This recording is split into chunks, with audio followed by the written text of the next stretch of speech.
Hello. Before this episode gets started, I wanted to take a couple minutes and just thank everybody who's been listening so far. We're only 5 episodes in, and already it seems like this podcast is getting pretty good traction. And in fact, I, strangely enough, got an email just the other day saying that this podcast has ranked position 86 in alternative health. Though in Belgium, I'm kind of surprised by that, but hey, I'll take it. So, everyone in Belgium that's listening, thank you for listening. And again, this podcast is for everybody. I want this podcast to be for and about normal people and their journeys.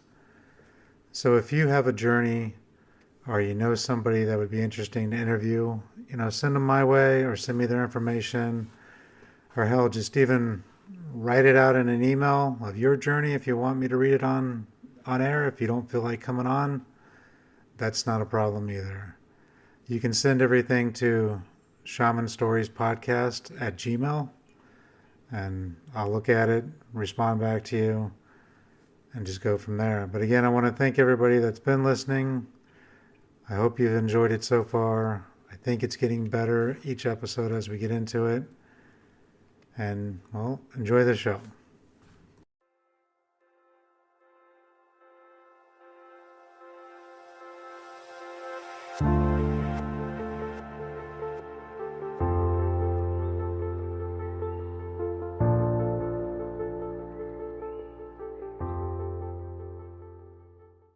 Welcome to the Shaman Stories podcast. I'm your host, Jeremy, and with me today's guest is Christopher McCombs. Christopher is an instructor who teaches various aspects of healing.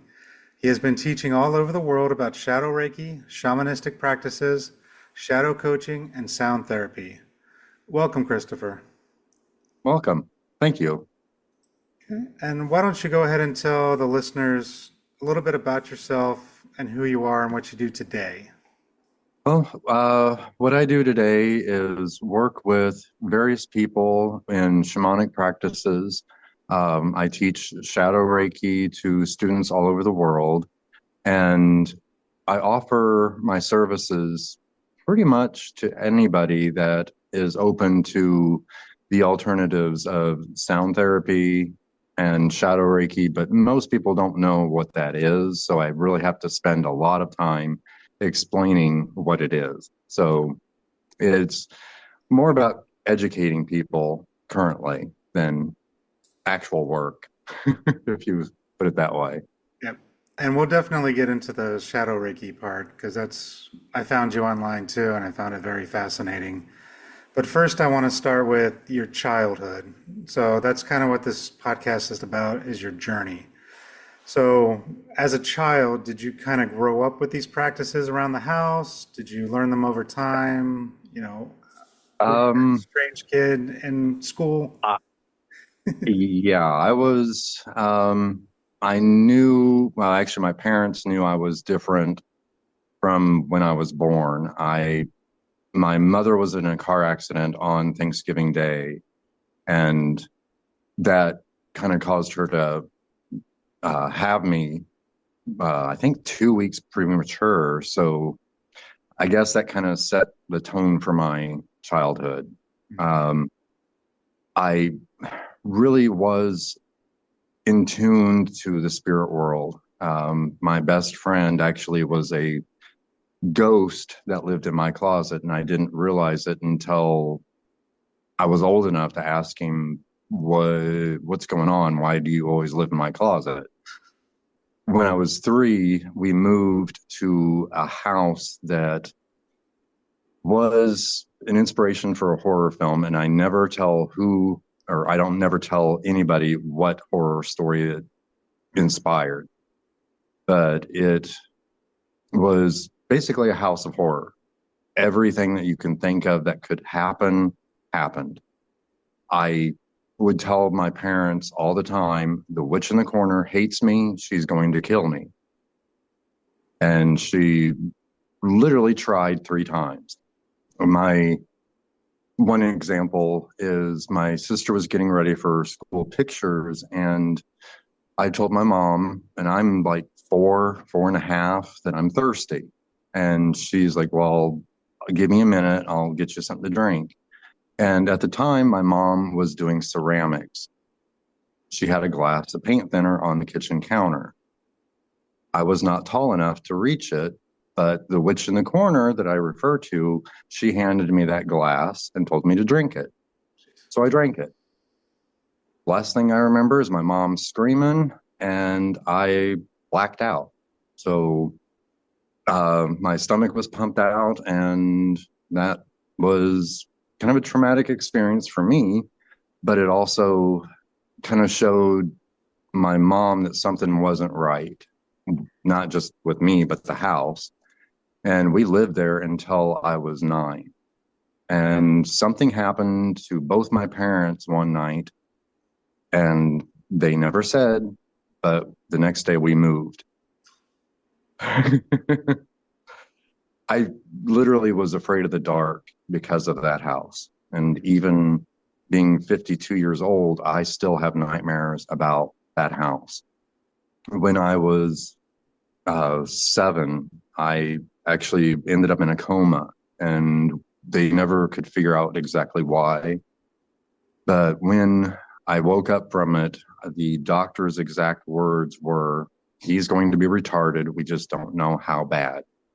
And it was the whole time I'm at home being sick because I had a fever of like 109, which you're not supposed to be able to survive that.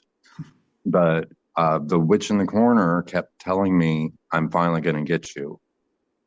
I ended up in the hospital, and even now I have residual effects from that. I'm not sure the exact name of it, but I call it binaural dyslexia.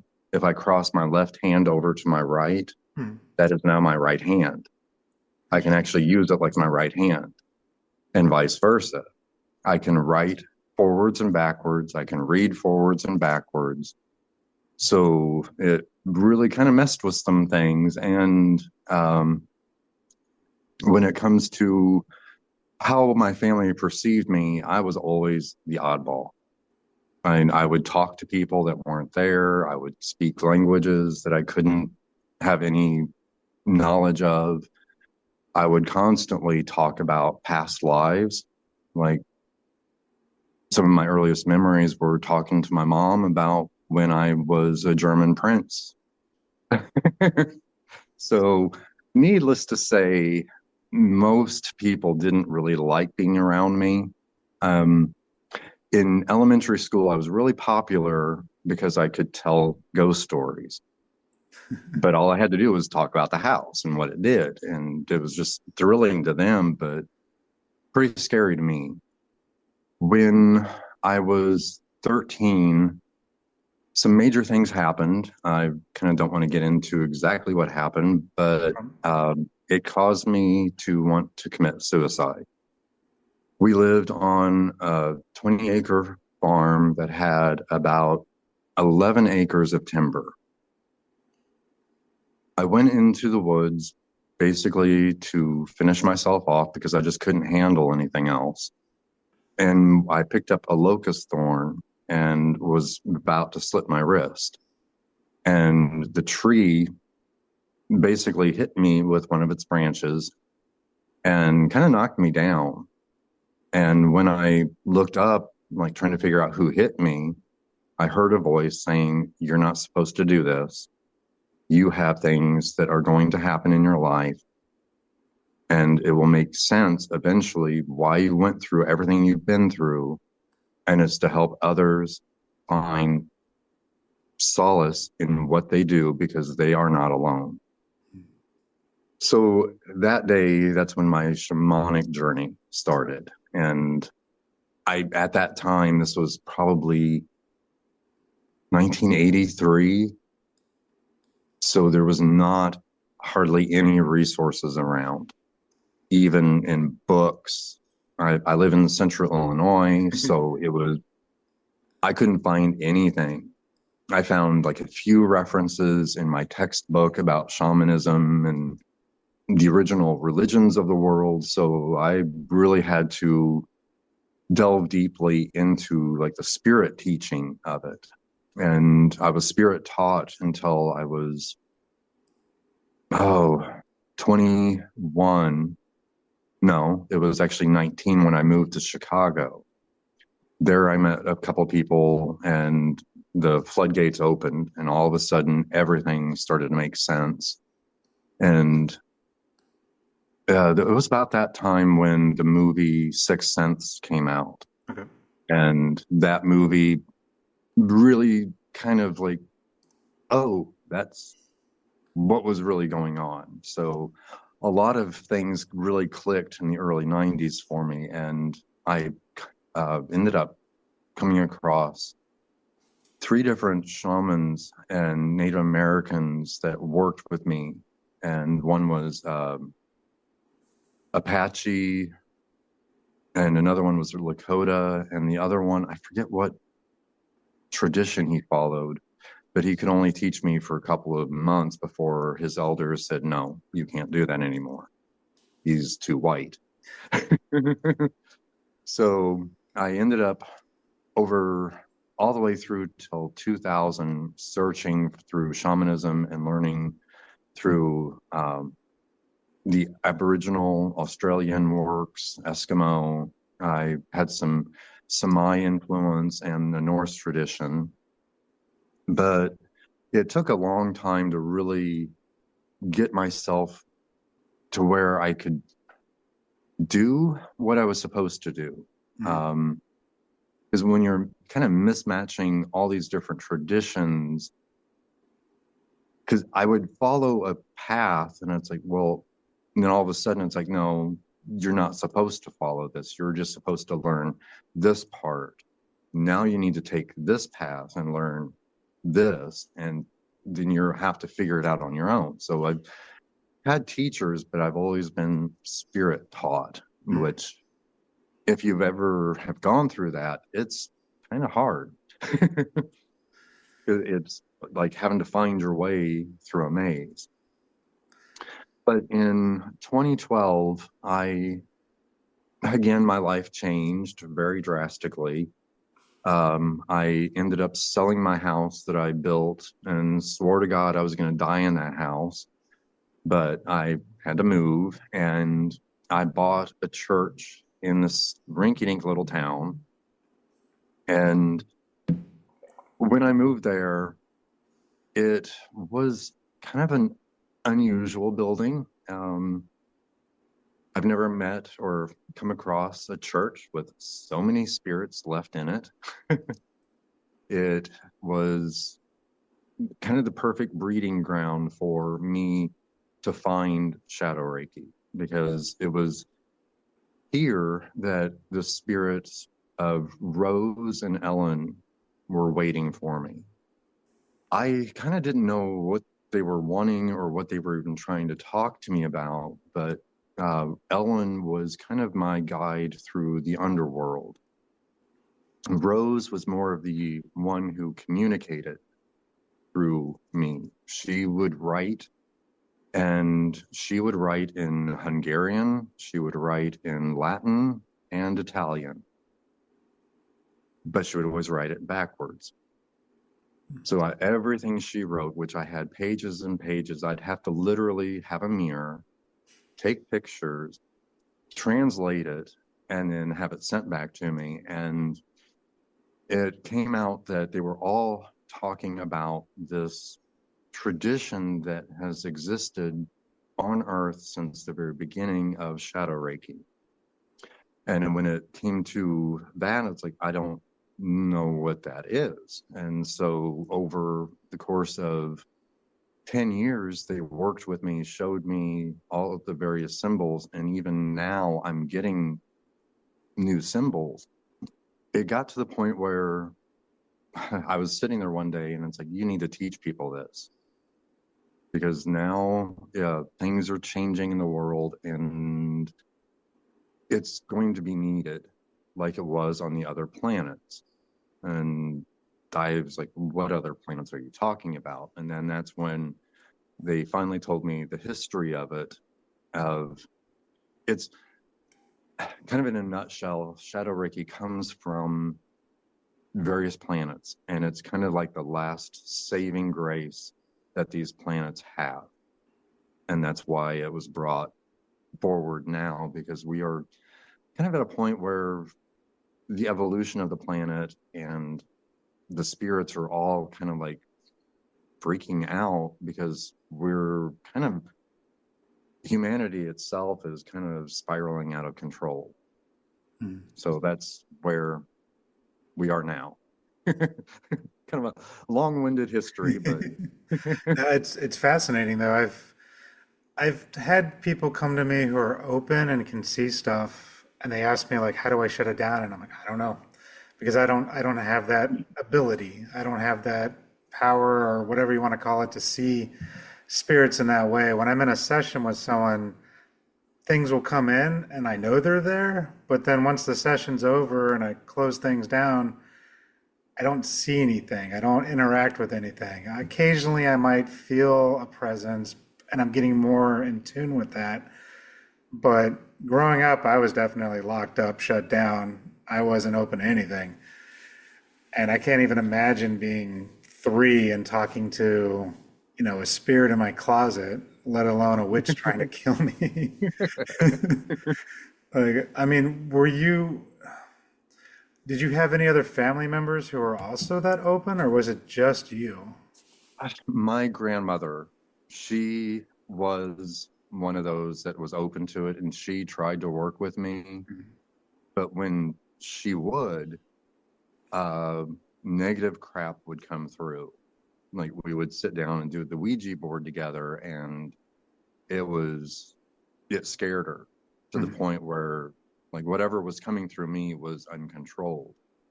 And then my aunt became Catholic, and then all of a sudden everything's evil and can't do that. So With your family now, I mean, are they still around? Are you still in good relations with them? Are they accepting more of you now? as far as now, I lost my mother, Mm. 1998 or 1996, somewhere around there. My grandparents, they passed away in the early 90s. My dad, and I literally have my stepmom Okay. and a half sister. Everybody else I've kind of pushed away. And I kind of got to the point where, with the family dynamic, I guess you can only be told you're weird, you're stupid, you're making this up so many times before you finally tell them, no, I'm done. Yeah. So, yeah, my family and I don't really see eye to eye. No, yeah, I can see that. I find it happens to a lot of folks when they start these types of journeys. I mean, yours is way more extreme than a lot of others because of the spirit aspect and the evilness of being trying to get killed by a by a house and evil things there. So I can imagine people would just kind of look at you different. There's that show, The Medium, where it's about a psychic and she's seeing all these images, and then her daughter also starts seeing somebody, and she's talking to a kid at the playground, and everyone just thinks she's that weird kid that's just talking to herself, but she's running around playing with this little boy that's not there. Hmm. And with that, are you still seeing these spirits? Are they still coming to you? Is it like a constant thing where they need stuff from you, or have you figured out a way to kind of put up barriers where they only come when you want them for the most part? For the most part, I've been able to give them their time. Like, I am not being bothered right now, Mhm. but every now and then there's somebody will come through, and it's like, nope, I'm not going to listen to you. You're going to listen to me. I'm going to show you my story, no matter how horrible it is, and you're going to watch it, or you're going to listen, or whatever. So it's like, I'm still overpowered by them sometimes, but when I sleep, I'm actually sleeping. I'm putting up enough barriers that they can't get through. But occasionally when I'm at work or when I'm doing other things, then it's like they barge in and say, hey, deal with this. After you deal with it or see it, do they just leave? Are they just trying to get their story out? Are they trying to get you to complete something for them? You know, in the movies, there's always that the ghost won't leave until we fix whatever their problem was. Or is it more of a just listen to me, now I can be at peace? Most of them do just need to confess their sins. And when they do, they move on. Okay. But in particular, one example was about 6 years ago. A friend of mine's cousin passed away and they could not find her will.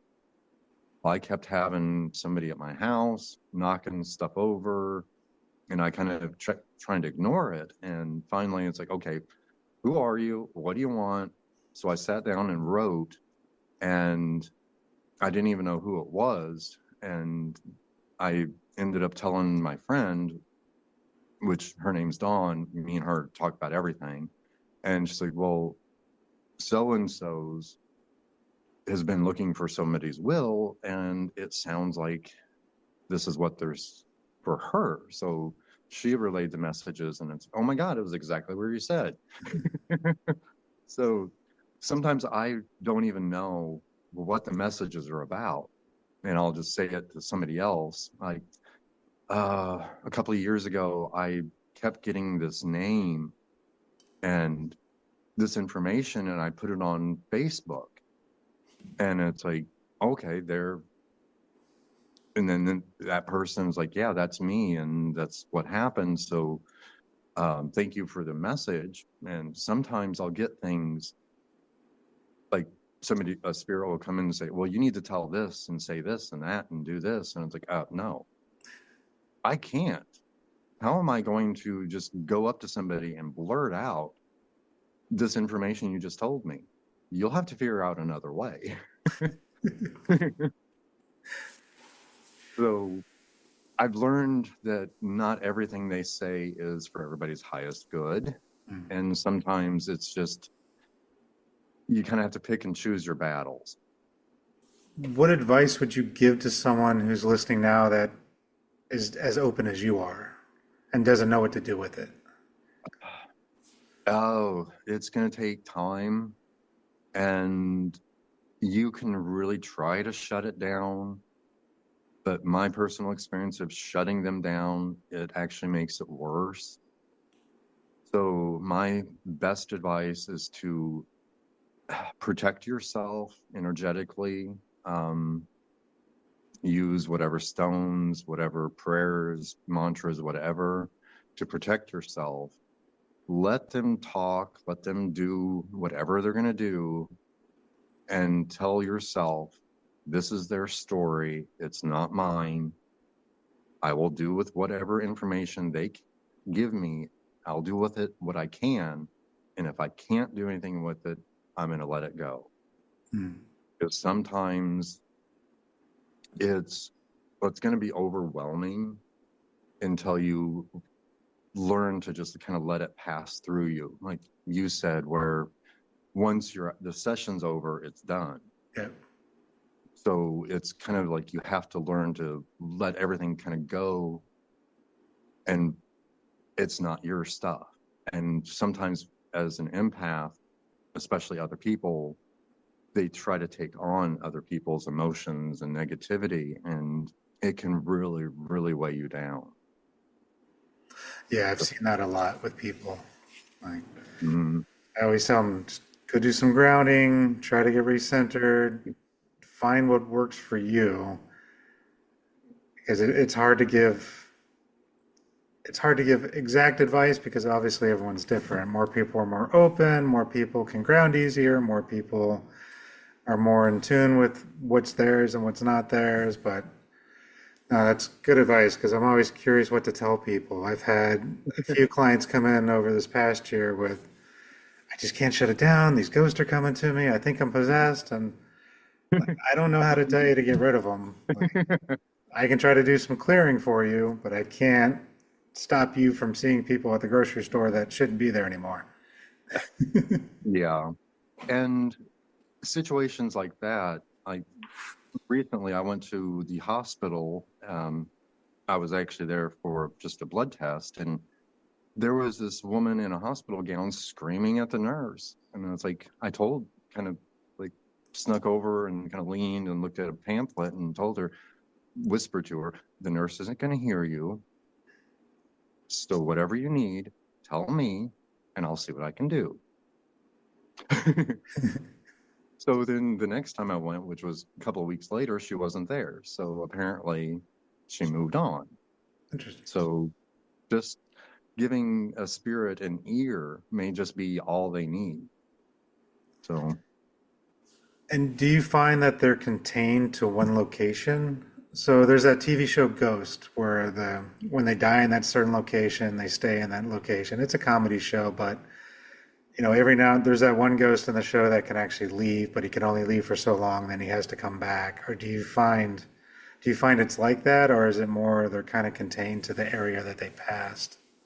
um, that is an interesting question, and I'm probably going to go against a lot of people's belief. Mm, But if the living are typically stuck to where they died, but if there's something like a poltergeist or like a negative entity that's not a living human being, mhm. they can go wherever. They can travel over water. They can, if you go 10,000 miles away, they can follow you. Interesting. But a human being, when they die, they're pretty much located, like almost tied to their location. Okay. So if somebody's finding that a spirit is following them around, like at their house, going to the grocery store with them, that's not a dead person. That's something else. Okay. Yeah, and I've seen things attached to people, and it's part of my process of clearing it out and helping them move on too. But I was always curious if how much the movies are like reality versus. Yeah. And so let's move forward a little bit to the shamanism piece because I found that interesting. Because yeah, in the early '80s, I don't even think Michael Harner, who kind of coined the term shamanism, because he went around the world and found all the practices, put it together, and he developed core shamanism. I don't even think his book came out until like the mid '80s. I want to say it was like Yeah. 84, 85. Mm-hmm. So to be able to learn those techniques, especially a white guy in the middle of the United States,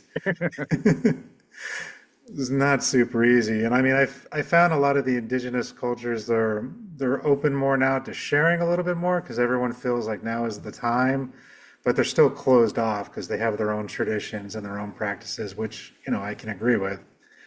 Mm-hmm. And so for you to be able to find these different teachers and learn it, I mean, that's impressive, especially in the mid '80s. Yeah. And oh, going back a little bit, one of my experiences was um, a friend of mine, he took me to a sweat lodge. And that's Mm. actually where I was introduced to the shaman. And as soon as he saw me, I was like, I'm supposed to teach you. So it was like, okay. I wasn't even really planning on that, but it's like once you kind of open yourself up to a path, things will kind of open up for you with or without your doing those things. So, like in the 80s, yeah, any spiritual tradition other than Christianity was almost impossible to learn about. That's true too. Uh, but by chance, I was in my school library and I found a book on divination. So I checked it out and I never returned it.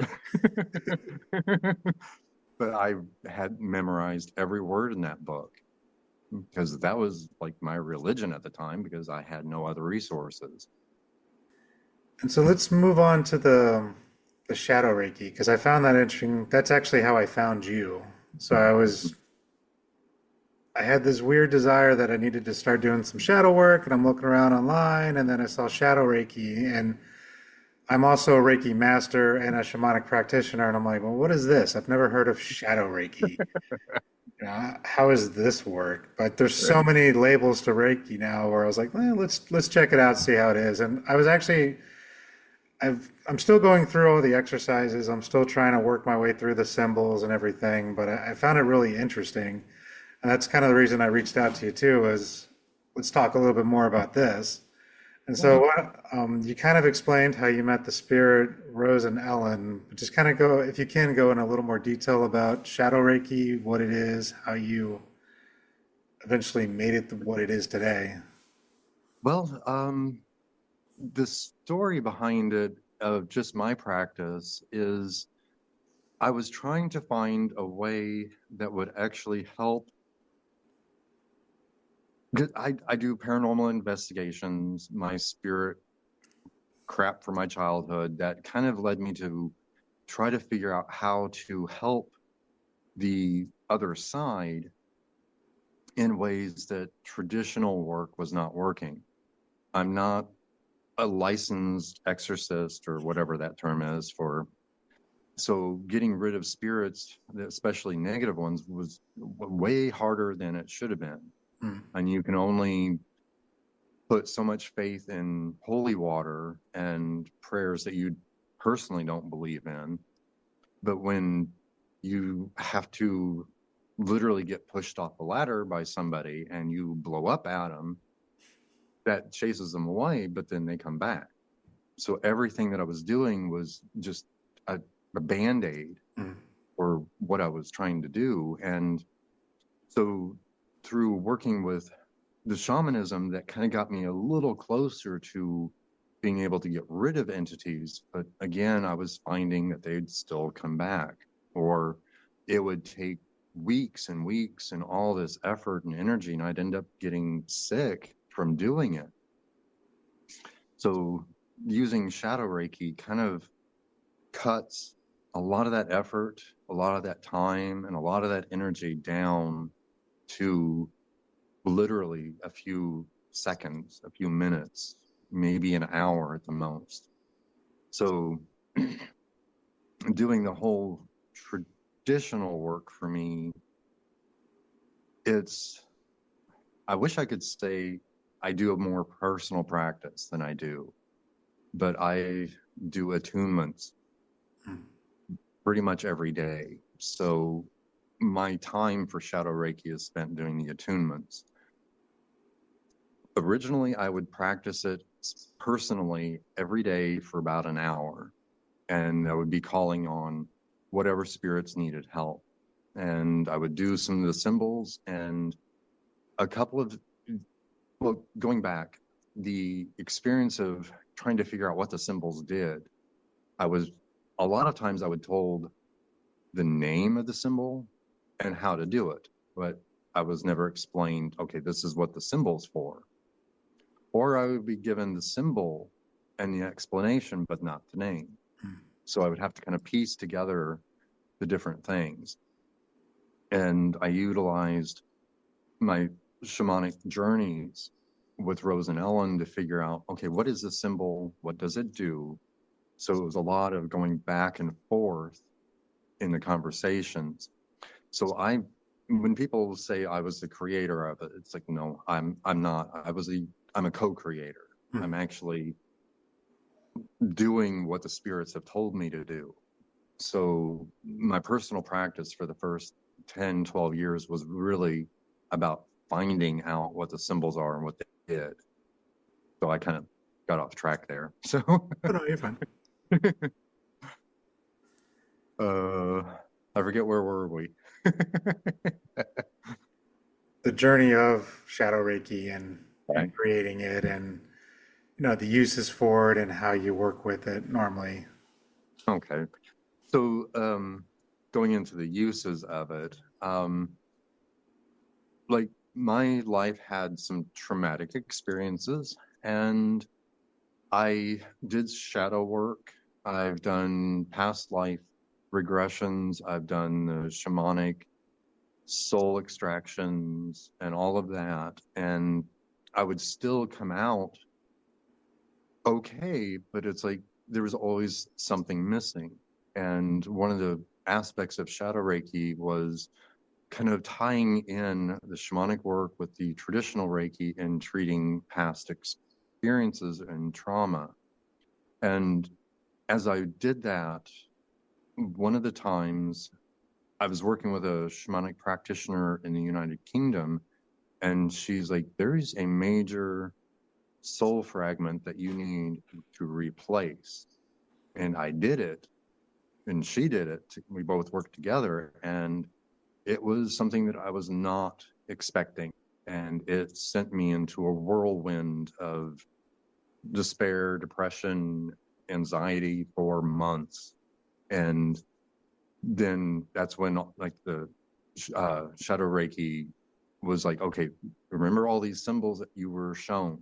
You need to do them now, and they will help you reintegrate all of this information on all of these memories, and it will help soothe everything out. So most people, we have deep-seated traumas, and some of us don't even remember them.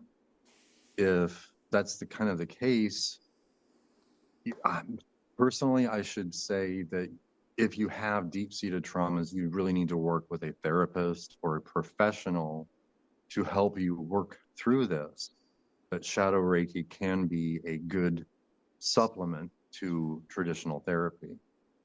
There's actually two psychologists, one here in the United States and one in Germany, that is actually Shadow Reiki informed, and they're using them with their clients.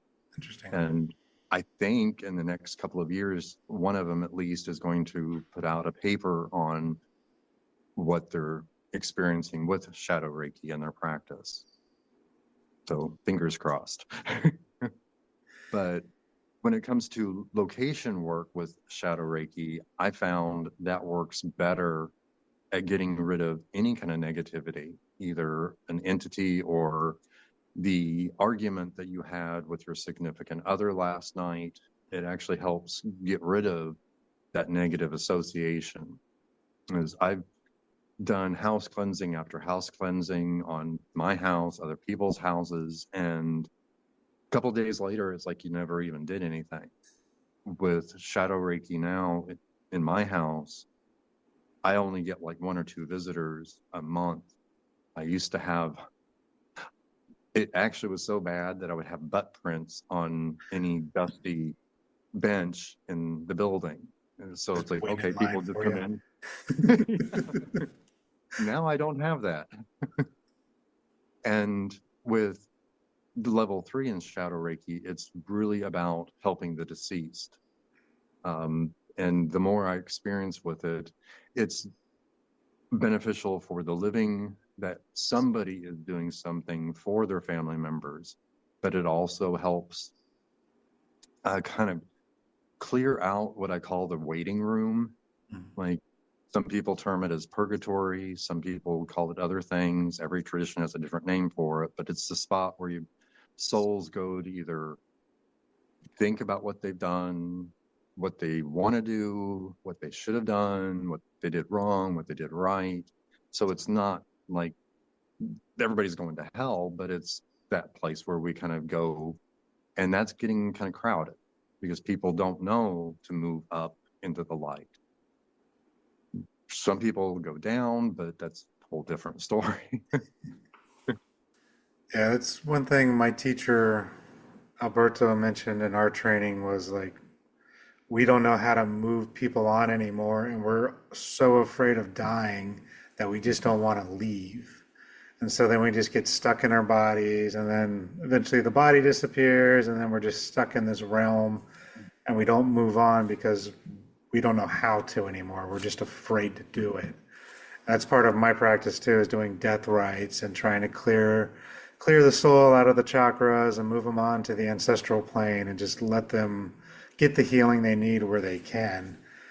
And that's kind of the same as we just bring them back where we need to and move them on, or we go find them in one of the different realms and then give them the healing and send them on to their ancestors. Traditional journey work. Yeah, because even like traditional modern funeral rites, they're not about the dead anymore. It's about the living. And Yep. it's like, that's wrong. You need to change that back, because it's getting more and more people stuck every day. Yep.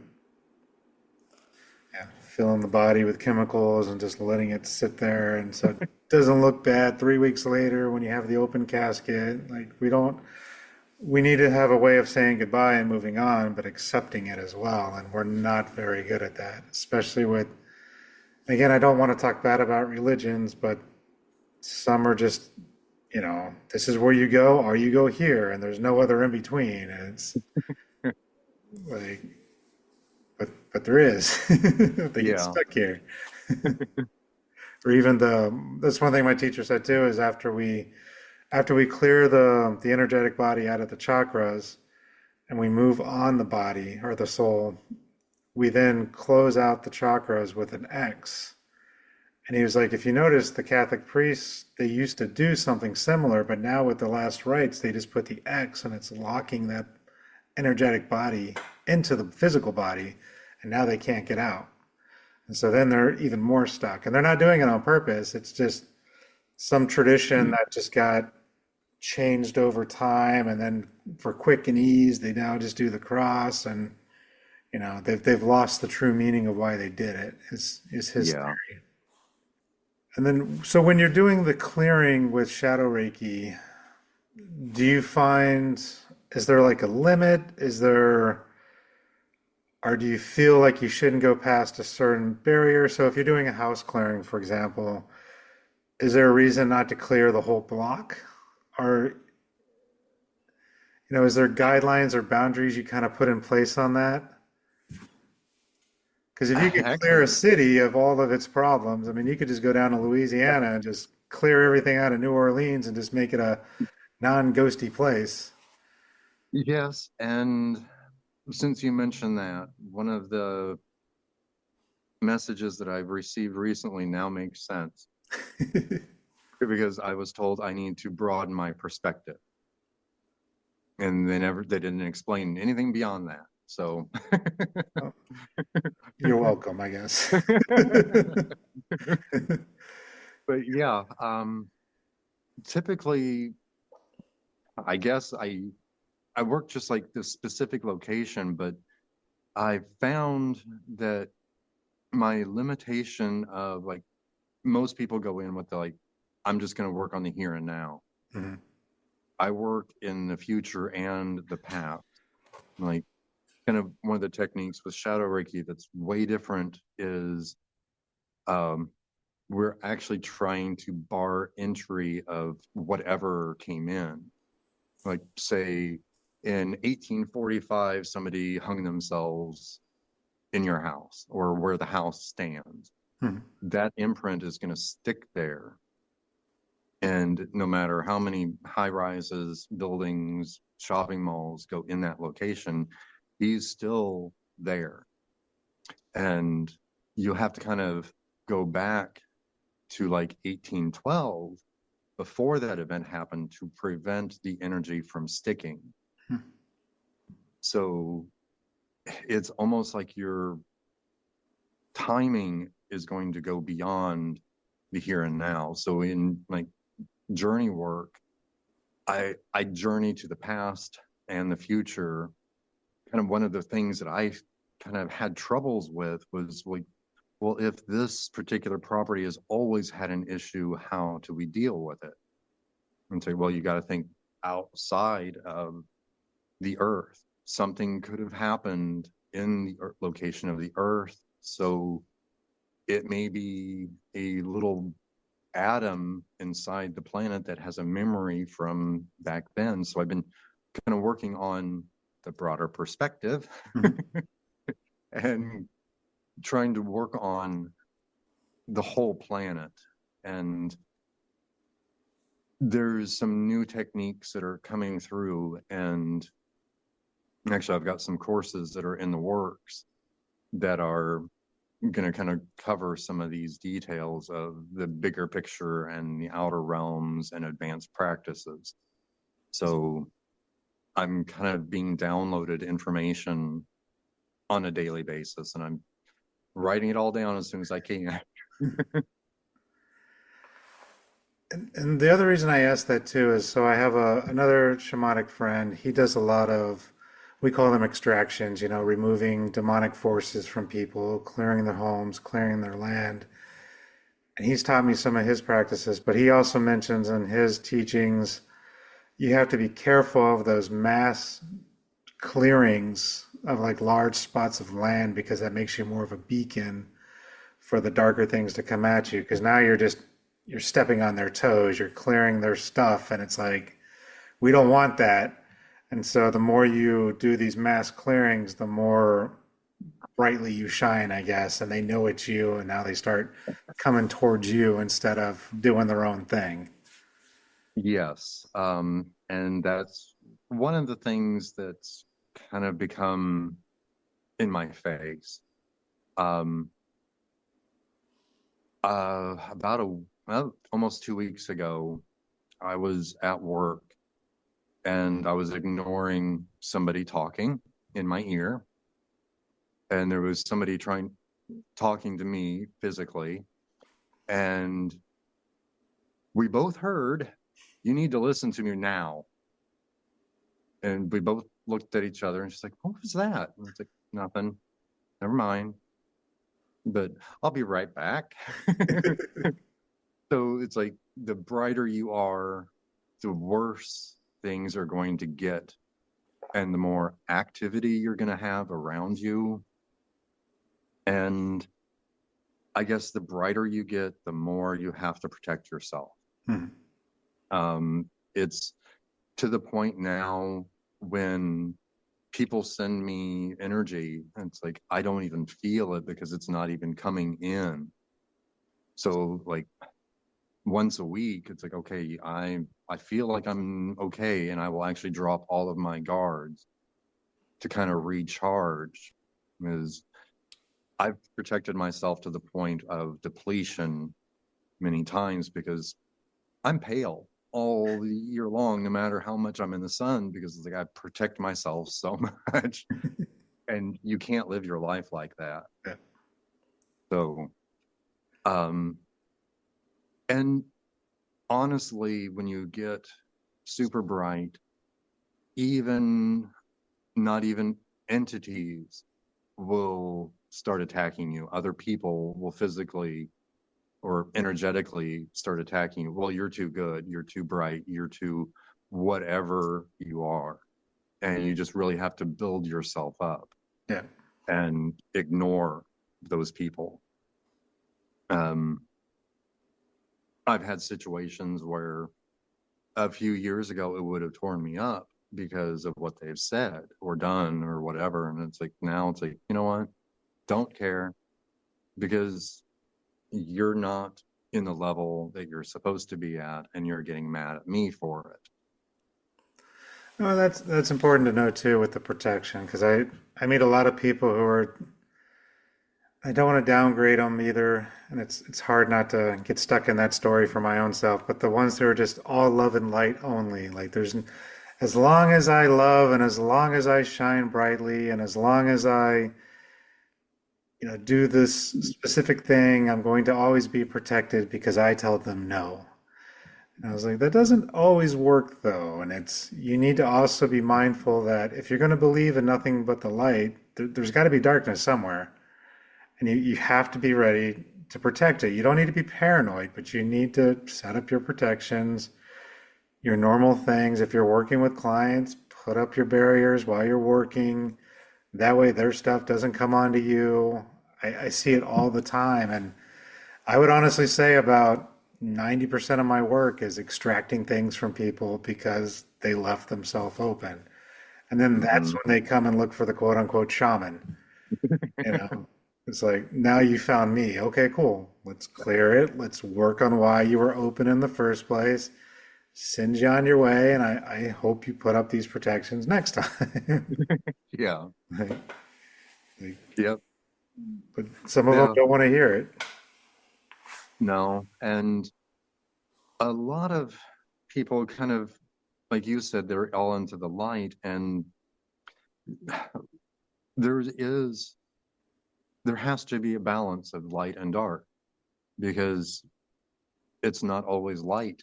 There's darkness, there's night. Yep. So that's the way the universe is. It's opposites and polarity the whole way through.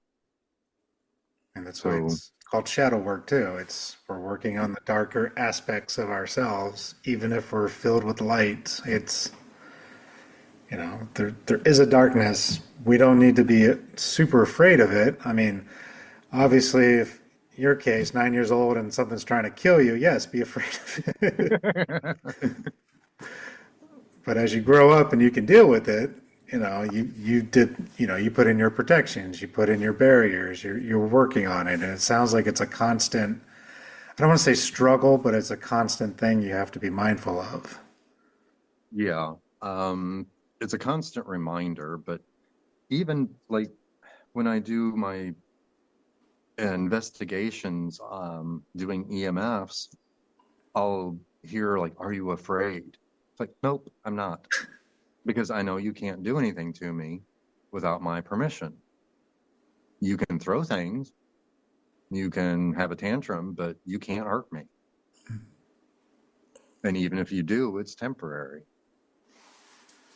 And so with those ghost tours, that not tours, but when you're doing your ghost walks and you're looking for things with your EMF and you're recording, are you specifically going there just to see what's there? Or are you going there to see what's there and then do a clearing? Like, how are you balancing it? Mo- Um, that's why I'm no longer in a ghost hunting society, because I'm actually there to do work, not just record and ooh, ah, neat. I'm there to actually help people move on. You're putting them out of And business, basically. yeah, and um, I'll do investigations on my way to work. I'll actually have my EMF detector, and I'll have stopped several times on the side of the road to do help them pass on. And it's amazing how many souls are just kind of wandering outside that most people don't even recognize. And even being sensitive, you may not see them. Hmm. So I've actually utilized my ghost hunting tools to help find people that need help. And sometimes you find something that's out there just for the fun of it and wants to torment things, but that's part of the territory. As you've been going along your journey, I mean, you've had a lot of starts and stops, challenges along the way. How have you been dealing with these moments of doubt and fear as you've gotten older? Obviously, it's a big difference from when you're a child, not fully understanding, to where you're at now. And you kind of talked about it with the online hate nonsense, social media that goes with everybody. But, how do you deal with these moments when they come up today? My go-to emotion or feeling of doubt used to be paralyzing. Um, Ever since I really got in the shadow Reiki aspect, it's like whenever I doubt myself, it's like it doesn't exist anymore. It's hard to explain, but I'll be like, well, this isn't working, or this isn't right, or whatever, and I just get like a feeling like you're doing exactly what you're supposed to be doing, and you're doing it right, even if it's not correct. Things just work out now. It's like, so my self-confidence has really increased a lot just from kind of losing my self-doubt. Because years ago, I doubted everything about myself. I every time I'd make a decision, and it's like I would doubt. I even doubted why I was even here, but through all the years, all the experiences, everything, it's like I don't doubt anything. I'm it's kind of like, when I think about it, very almost unnerving how I don't doubt. And I'm not naive by any means. Like when people tell me like, oh, I've done this, I've done that, sometimes it'll be like, yeah, they have done exactly what they said, or no, you haven't. Just from, I don't have any doubts anymore. Hmm. And I never really worked on that specifically, but I guess by getting everything back together in my shamanic work and the Shadow Reiki, it's all kind of brought everything to where I am at now. Like I couldn't picture my life with one of those or both of those Hmm. not in my life. About 10 years ago, I have told very few people this, but I almost became a Catholic monk, which meant I was going to renounce everything about my life to do this. And when it came down to it, it's like, what am I doing? Why am I doing this? And it's like, oh, I just needed to experience that lifestyle to realize it's not for me. Oh, that's a So, good way of looking at it too. but I've like religions of the world, I've experienced 99% of them hands on, not just reading them in a book, because I feel like I can't judge what they're doing without knowing what they're doing. And I think that's part of why I don't doubt, because everything I've done has brought a piece of this, a piece of that. There's a little bit of Hinduism, a little bit of Judaism, a little bit of Native American. And it's like I found the parts that worked from every tradition and I've worked them into my life. And so if you kind of look at all the religions and spiritualities and kind of work with them together and create your own religion and spirituality, then you won't doubt the validity of anything. So, with that, then, how would you define spirituality? Ooh.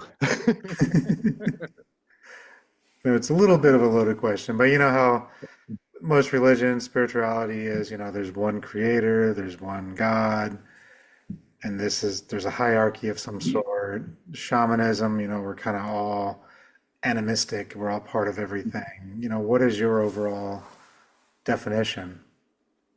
My definition of spirituality is a personal journey of finding what practices, what beliefs work for you. So a spirituality is an individual thing. You can kind of group yourself into the New Age movement or pagan or whatever version you want to put, but it's your personal spirituality that makes you unique. I mean, not all pagans believe in this particular aspect of like, not every pagan worships a goddess. You can still call yourself a pagan and worship the goddess. It's your personal spirituality. So I think spirituality is just a very personal, individualized thing. And I really can't define it any better than that. No, I like that. I think that makes sense. I'm always curious how people think about that term. I'm kind of in the same boat. It's do what makes sense for you, find your own path, mix and match. I mean, at this point, everything's a melting pot when it comes to spirituality. It's find what works for you. I've heard of Catholic priests doing shamanic work. I've heard of what you were saying. Now you have therapists doing shadow Reiki, massage therapists, they throw in stuff too. Do what works for you. As long as we're not hurting anybody and we're helping, it really doesn't Mhm. matter. When I was in Egypt when I was 19, I was there for 3 months. Actually, was at the pyramids for a millennium. And Oh, I ended up knowing a guy who owned a scuba diving shop right on the Red Sea. And it's a whole story, but I was there hanging out with some locals. And one night the guy just starts talking, and he's like, there's Buddhism, there's Catholic, there's Jewish, there's Muslim, there's this, there's that, there's that. And he's like, there's only one God or creator. It doesn't matter which way you go to get there. And that always resonated with me of, yeah, that makes sense. It shouldn't matter which path you take. We're all going to the same place to some degree. Hmm. You know, whether you want to call it the ancestral land or heaven or whatever, it's we're all there and we all come back and we all do this thing over again and again.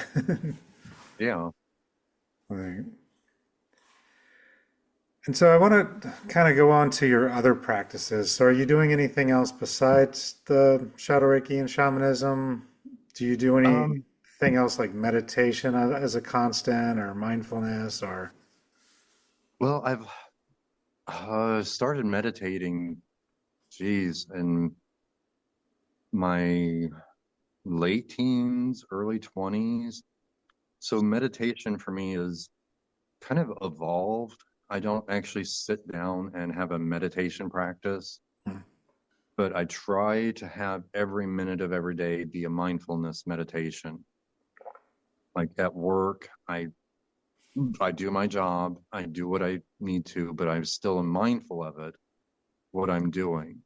Um, so I kind of miss sitting down and meditating, but there's so much to do every day that it's like I just don't have the time. But I really work with sound therapy. I have, well, my collection of sound singing bowls is now 40, no, 54 bowls. So I'll sit there and play sound therapy just for myself. I have tuning forks that I use.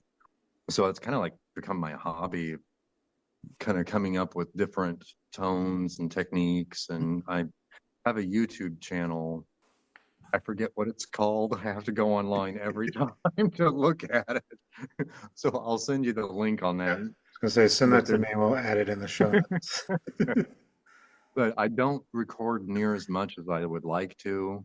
But there's a lot of my sound therapy that I've done on there.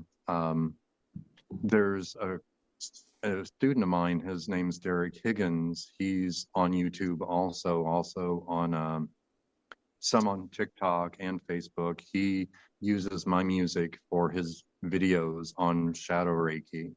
So if you go on YouTube and look up Derek Higgins or Shadow Reiki, his videos will pop up too. But as far as other practices, crystal therapy, um, I have, you could probably hear, all the crystal bracelets on my wrist. So I kind of, I guess you could say I do crystal work as a hobby, but I've always been drawn to crystals. Hmm. Um, and I guess every shaman has probably worked with crystals at one point or another. Um, I think it's a requirement. yeah. And herbalism, I used to really be so big into that. Um, the place I lived in before, I had almost 5 acres of property, so I grew all kinds of stuff. Now I literally live on a 50-foot by 50-foot lot with a 45 by 45 building. I don't have room to grow hardly anything. You'll be surprised. You can do a lot. I've done a lot, and I get complaints from the neighbors all the time on how bad it looks, but I don't care. And while I you're growing like my that, big, there's food and plants you can use. You need to be growing that grass instead. yep. Yeah, I've got white sage that takes up half the front yard. I've got mugwort that takes up the other half. I've got, so I'm like the shaman witch that lives in the middle of town, and everybody's like, "Ew, look, their yard's not perfect." Like, nope, never going to be. And so, do you see clients too regularly, or you just mainly do the teaching now? I actually have currently limited availability, but I do have I'm not going to mention any names, but I've got 3 clients in the United Kingdom, Nice. 1 in Taiwan, 2 in India, and 1 in California. I almost said Colorado. So I do have clients that I work with, but it's all video, it's all online. Around here, I don't even tell people what I really do. Uh, it's just small town mid-America. Yeah. So there still is judgment out there. No, I mean, I work as an IT supervisor by day, and it's like I don't even talk about it because there's just no point. Because most of them just, I didn't understand it myself why I even went down this way. It just kind of happened one year of there's a lot of turmoil in my life, and then suddenly the word shamanism just kept coming to me and books and this and that, and I'm like, all right, let's check it out and see what happens, you know. And then one thing led to another, and then I'm trying to figure out how to pay for the classes and everything. And then someone's like, oh, they do scholarships. You just have to ask. And I'm like, what are you talking about? It's not on the website. So then I applied for a scholarship, was approved exactly for what I could pay, and just started down the path. And I'm like, okay, I guess that's what we're doing now. You know, just kind of Good. happened. Wasn't as dramatic as what you went through, but it was just, you know, there was some turmoil at the house. My wife and I were having issues, and then this showed up, and then we just kind of worked through it, and everything's better and great now. But for a minute, it was That's good. little hairy. Yeah. And so, I just that's just what it was supposed to be, I guess. So, what surprising insights or lessons have you learned about yourself along the way? I guess my biggest surprise is I'm more stronger than I realized. I'm more resilient than I realized. And when it comes to push, or when it comes to push from shove, whatever, however that goes, I don't give up. I have an internal clock, I guess, or a compass that shows me kind of a direction to go.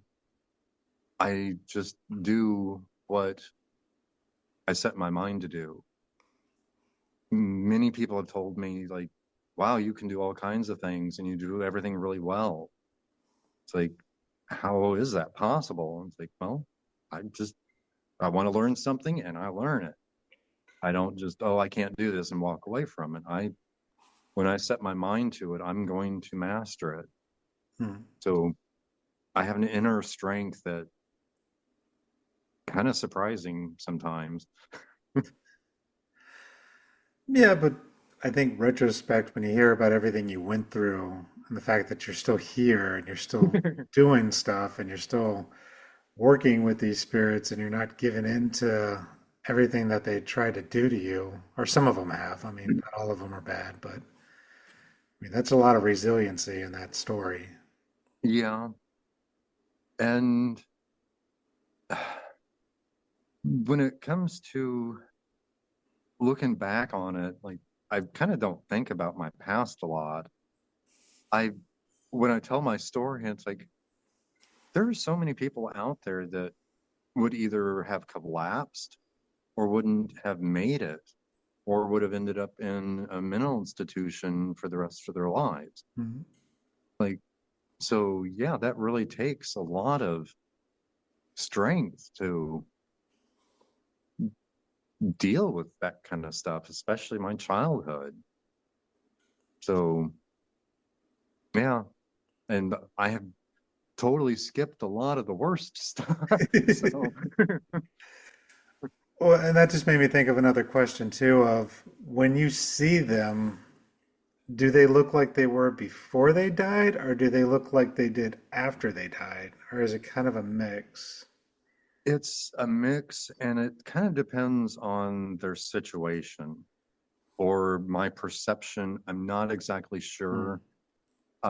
Sometimes, like one example, um, I, there was a little boy and a little girl that followed me home, and they appeared to me as scary as they possibly could. They literally had like an eyeball hanging out, skin peeling off, and it was like they were trying to scare me. And it's like, so they presented themselves in that way. But other times when I see them, occasionally I will see them as if they're physically here. Hmm. Other times I can like look at them and see kind of like semi through them. Other times it's like looking at just like an outline or a shadow. And other times it's more like a tiny little flicker of light. So it's like they all take on a different aspect, and I can never tell exactly why there's a difference. Um, I know the ones that show themselves like after death kind of thing. Those are the ones that are either not so much humanoid Hmm. as more tending to be on the poltergeistish side. They know they're dead. They know what they can do. They know they are free to do whatever they want. And those are the ones that tend to be the more grotesque. But the ones that don't realize they're dead, they're going to be a little more transparent, opaque, or even solid looking because they just don't even know they're dead. Um, Sometimes when they appear in my dreams, especially, the dream itself will take on a totally different coloration. Like there's the movie The Conjuring, I think it is. No, Insidious. They show like they call it the further. They always show it as kind of this really dark, barely lit, fog floating around. My dreams, when the dead are actually in them, they kind of takes on that tonal quality where it's all kind of black and white and gray. Hmm. And they have almost like when they speak, it almost sounds like it's being repeated or echoed. My normal dreams don't do that. So that's kind of a difference there. Interesting. And do you see anything? Trying to find the right way to word this without making it seem like I'm making a joke of it because I'm not. But do you see other things besides human spirits, not just poltergeists of, people who have died, but, there's been things like, fairies or elementals. And again, I'm not making fun because I have worked with elementals and stuff. So I'm just curious if you see those kind of things too. Um, Actually, since I moved to the town that I live in now, I've been exposed to much more of the elementals, the fae, fairies than I ever was. Okay. So it's almost like different locations will have more of those collections of spirits other than just humans. So yeah, I've seen them, and when I do, they kind of they take on a totally different look or even a feeling. One day when I stepped out of my front door to go to work, I go to work at 3 in the morning. I saw a giant giraffe that was like 10 stories tall. I was like, what is that?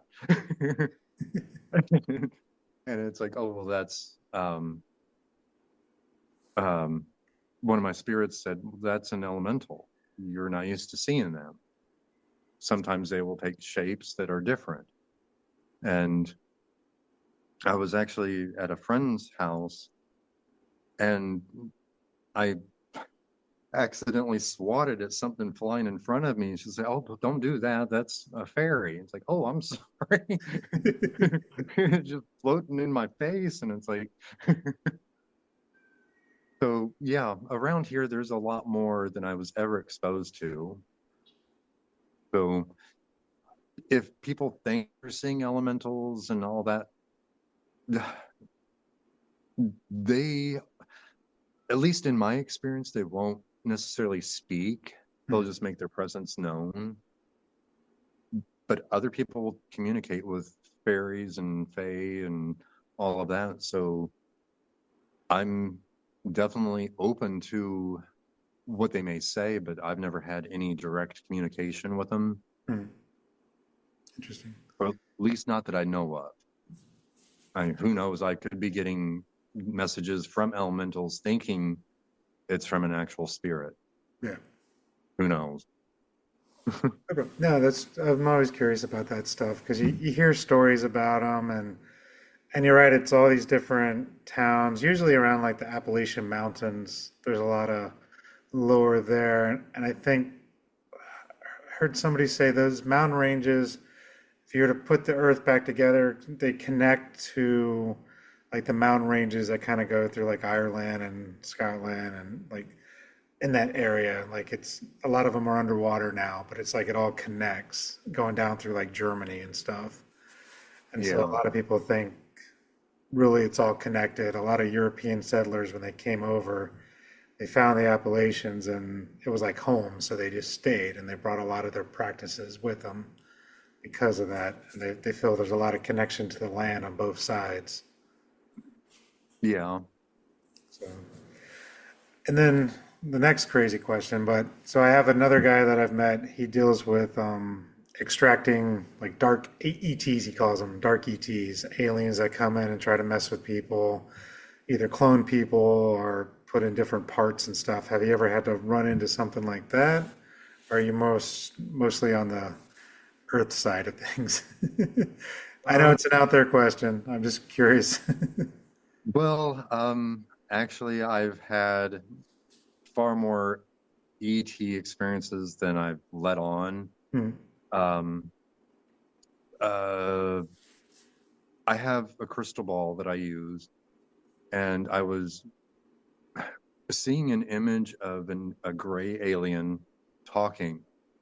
Could never hear her, never, nothing ever came through. It was like I was just watching somebody talking, but nothing came through, not even a feeling. So I started kind of asking around, like different friends that I have, and it's like, oh, well, you're probably getting communication, but it's either so old that, or it's so far away that the actual communication's broken down. So you need to ask your guides for amplification. So one friend asked, "Well, I can you give me a picture of the crystal ball when this entity comes through?" And so I did, and um, it was amazing. She's like, "Oh my God, this is the same entity that I'm talking to." So she was started relaying the information to me, and that's actually where one of my new courses is on the shamanistic outer worlds or outer realm is what I'm going to call it, I think. So it's going to actually talk about all of that, the experiences of the outer worlds, and because I believed in aliens and UFOs before it became popular. Yeah. Uh, there was a podcast that I actually had done it, but somebody came in and took it. It disappeared off of his computer. Interesting. And uh, I told him originally I had documentation for my UFO sighting in the 70s. And there was a newspaper article written. I had it. It was in the archives. I checked the archives like 15 years ago, and that article was there. looked in right before we did the podcast, and I had lost the original article, so I was going to go on the newspaper website and look it up, and it's not there anymore. So somebody has come in, cleansed out the newspaper from my UFO experience that was in the newspaper. So, yeah. No, and I mean, I believe there's life out there too. There has to be. I mean, we can't Oh, just be the only thing here in this little circle of the universe. And even in my tradition, my lineage, it's an Andean lineage. And so we even, when we open up sacred space, we open up to our brothers and sisters in the Star Nations. And so mhm. I fully believe there's stuff out there. And I mean, the stuff that's on TV nowadays, I don't know if that's some weird government ploy to do something or if that's really things showing up on TV, but there's no way we're the only ones here. Yeah. Because, well, if you think about it, there's billions of galaxies, and we're finding more and more and more every year. Yep. The fact or the belief that we are alone is ridiculous. Mathematically, there's more life out there mathematically than there. In the fact, well, I don't know if it's a fact, but I saw an article on the internet, which I don't trust everything on the internet. That's one thing I do doubt. But they've said that they're finding evidence that there was life on Mars. Mm. And it's like, well, if there was life there, two planets in one solar system with life on it, and that's all there is? No, Yeah. that's not possible. Now, whether or not they're all coming down and probing everybody, that's a whole nother conversation. But I do think Yeah, there has to be other life out there, and hopefully some of it wants to be good to us. I'm sure there's some that wants to be evil to some degree. You know, just like humans are, we have good and we have bad. You can't expect yep, any other race not to be the same. yeah. And there's a lot of talk about like the Lemurians, the um, Mentaka Ananurian or something like that. And there's like several different races that they talk about. And that was stuff that I kind of believed in years ago. Hmm. Like people are talking about it. I was like, oh, we just are just now getting here. And it's like, nope, been there, done that. I'm going to get back a little bit on topic. So let's talk about more of what's next for Christopher. You mentioned some new classes coming out. If you want to Yeah. talk a little bit about those, or if you have a timeline for them. Well, I'm actually working on Shadow Reiki advanced practices. Um, that is a course that's going to be released probably in a month or two from now. So it's December now. I may release it earlier, but it's going to be one of those courses that I'm going to add to it on a regular basis. Hmm. Because I just kind of want to get the information out there and let people get on it and do the work, but it's going to be worked on throughout the rest of my life, probably. Another course that I'm working on is the New Age Shaman, the Outer Realms, and that will be talking about extraterrestrials, the angelic realms, kind of the newer aspects of shamanism that aren't necessarily earth-based. Hmm. I'm also working on a course. Not exactly sure what I'm going to call it, but it's going to be crystal work. It may be kind of a new age shaman tie-in, or it may be a totally different thing. But eventually, I'm going to have courses that are going to be a little more in depth than I have been. Um, and I'm more willing to step out on a limb and do a little more out there things, I guess you could say. The Shadow Reiki was really kind of a step out of what is normal, but I'm going to be kind of leaning more towards that in my coursework. And with that, so I'm going to start wrapping it up a little bit.